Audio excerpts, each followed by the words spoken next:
Today we're going to thread the Singer Heavy Duty HD6800C. This is a really nice machine. Has a lot of built-in stitches. Your stitch cards are down here. So you have lots of built-in stitches and 2 alphabets. So very cool. You also have your, I always call these the quick access keys, just because you press a button and, you know, if you want zigzag, it's right there, straight stitch right there. So that makes life a little easy. Over here you have a speed control, so you can go slower or faster. Your foot controller controls the speed, so the harder you press on the foot control, the faster the machine's going to go. But if you want to slow down the machine overall, you can slide, move the slider, and then the machine, no matter how hard you press on the foot controller, it's not going to go faster than where you have this set. Over here you have built-in thread cutting.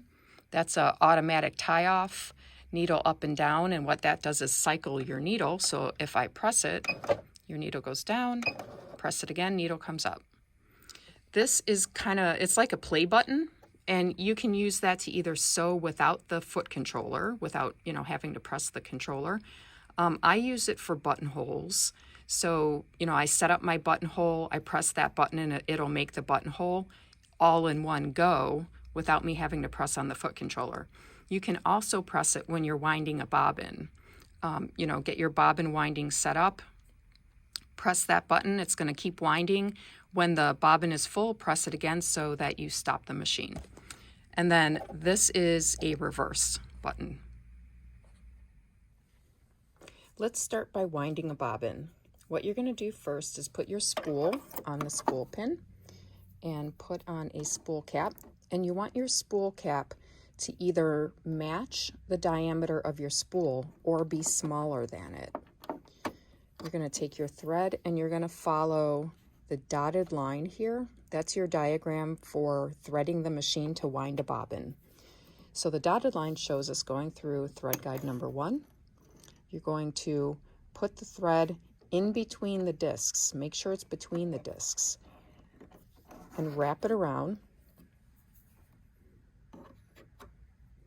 You want to make sure the thread is fully under that tension disc over there. Then you're going to take your thread, you're going to put it between the discs of the bobbin and up through the hole. And there's no right side or wrong side on these bobbins. This machine takes a class 15J bobbin. And then you're going to pop it onto the bobbin winding spindle.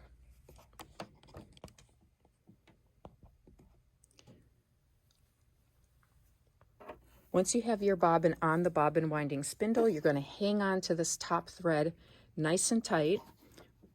Push the bobbin over to the right.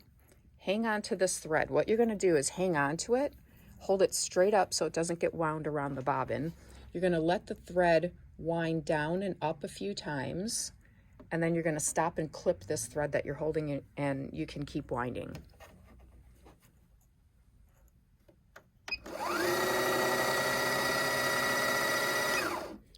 So then I stop, and I don't have scissors, so I'm just going to pull and break it. And then you're going to keep winding until it's full.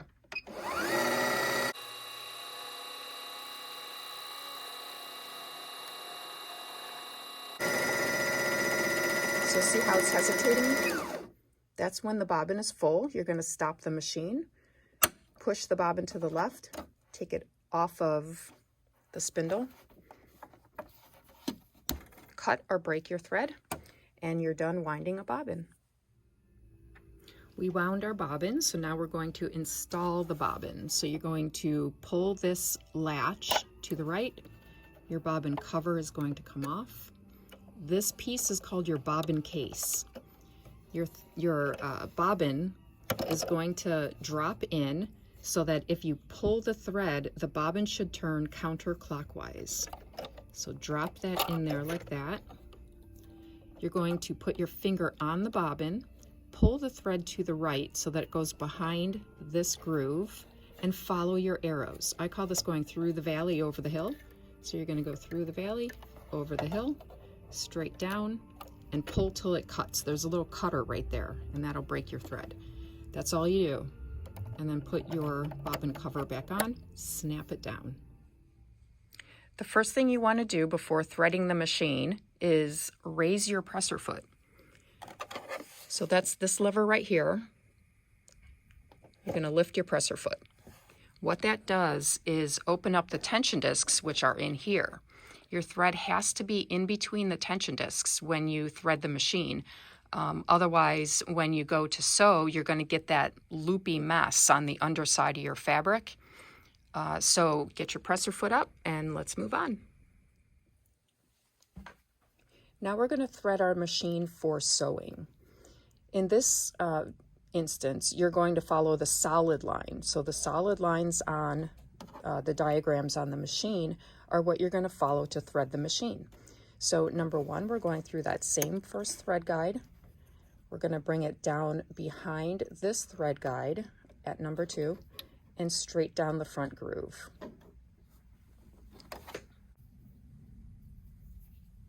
So after you've brought that thread down the front groove right here at number 3, you're going to come down around number 4. Make sure your take-up lever is showing. That's this silver thing right here. If it's not, turn your hand wheel until you can see it.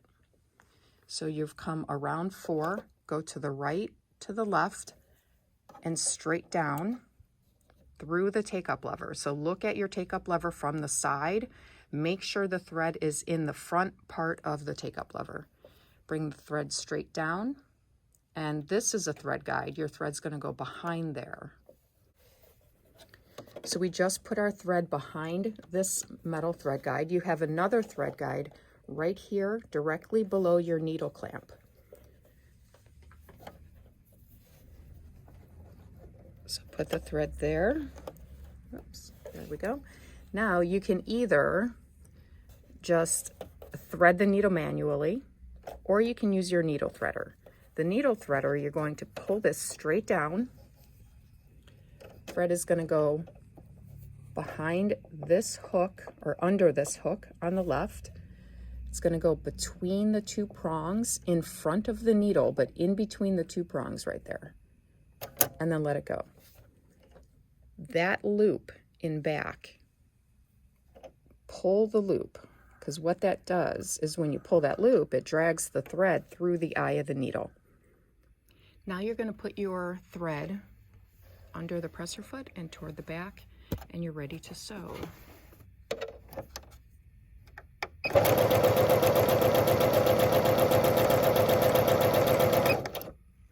And let's hit our thread cutting button.